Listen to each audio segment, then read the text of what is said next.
వైకుంఠ ఏకాదశి గడియలు దగ్గర పడుతున్న వేళ తిరుమలలో భక్తుల రద్దీ కొనసాగుతోంది. స్కూళ్లకు సెలవు దినం కావడంతో స్వామివారిని దర్శించుకోవడానికి భక్తులు పెద్ద ఎత్తున తరలివస్తున్నారు. శ్రీవారి దర్శనానికి సుమారు 12 గంటల సమయం పడుతోంది. దీనిపై మరింత సమాచారాన్ని మా ప్రతినిధి చరణ్ అందిస్తారు. వైకుంఠ ఏకాదశి గడియలు దగ్గర పడుతున్న వేళ తిరుమల క్షేత్రానికి భక్తుల తాకిడి అధికంగా ఉంది. అయితే శ్రీవారి దర్శనానికి సుమారు 10 నుంచి 15 గంటల సమయం పడుతుందని చెప్పి టీటీడీ ప్రకటించింది. అయితే వైకుంఠంలో ఉన్నటువంటి క్యూ కాంప్లెక్స్లు అన్నీ కూడా భక్తులతో కిటకిటలాడుతున్నాయి. అయితే మనం ప్రస్తుతం తిరుపతిలో ఉన్నటువంటి అలిపిరి మార్గంలో ఉన్నాము. తిరుమలకు నడుచుకుంటూ వెళ్ళేటువంటి భక్తుల సంఖ్య అధికంగా కనబడుతుంది.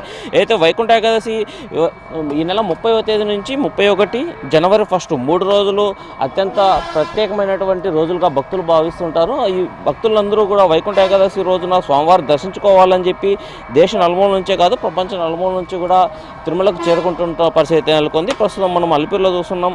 ఏదైతే భక్తులందరూ కూడా గోవిందనామ స్మరణలతో తిరుమలకు చేరుకుంటున్న పరిస్థితి నెలకొంది. అదేవిధంగా తిరుమల అలిపిరి మార్గం ద్వారా నడుచుకుంటూ వెళ్ళేటువంటి భక్తులతో పాటు అయితే శ్రీవారి మెట్లు శ్రీనివాస మంగాపురం నుంచి శ్రీవారి మెట్ల నుంచి కూడా తిరుమలకు చేరుకుంటున్నారు. అయితే ఆ శ్రీవారి భక్తులు ఏదైతే వైకుంఠ ఏకాదశి పర్వదినాన్ని పురస్కరించుకొని భక్తులందరూ కూడా స్వామివారిని దర్శించుకోవాలని చెప్పి అత్యంత భక్తి శ్రద్ధలతో తిరుమలకు చేరుకొని శ్రీవారిని దర్శించుకోవాలనుకుంటుంటారు. అయితే వైకుంఠ ఏకాదశి రోజున స్వామివారిని దర్శించుకుంటే అయితే వైకుంఠానికి ప్రాప్తి కలుగుతుంది అని చెప్పి భక్తులు అత్యంత విశ్వాసంగా భావిస్తుంటారు. అందుకనే అయితే భక్తులు వైకుంఠ ఏకాదశి రోజున స్వామివారిని దర్శించుకోవాలని చెప్పి అందరూ కూడా కోరుకుంటుంటారు. ప్రస్తుతం మనం అలిపిరిలో చూస్తున్నట్లయితే కనుక భక్తులందరూ కాలినడకన తిరుమలకు చేరుకొని స్వామివారికి మొక్కులు చెల్లించుకునే క్రమంలో అలిపిరి మార్గాన నడుచుకుంటూ వెళ్తున్నారు. అదేవిధంగా తిరుమలలో కూడా అయితే స్వామివారిని దర్శించుకోవాలని చెప్పి క్యూ లైన్లలో వేచి ఉన్న భక్తులు కూడా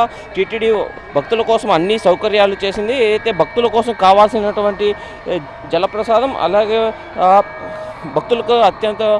భక్తులకు కావాల్సినటువంటి అన్ని ఏర్పాట్లు చేసిందని చెప్పాలి. ప్రస్తుతం మనం అలిపిరిలో ఉన్నాం. అలిపిరిలో చూడొచ్చు స్వామివారిని దర్శించుకోవడానికి కాలినడకన భక్తులు తిరుమలకు చేరుకుంటున్న పరిస్థితి నెలకొంది.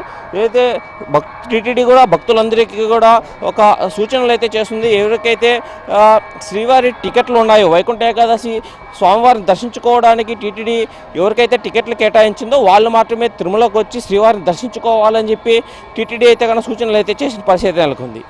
కెమెరా పర్సన్ సుబ్బుతో చరణ్ కుమార్, హెచ్ఎం టీవీ, తిరుపతి నుంచి.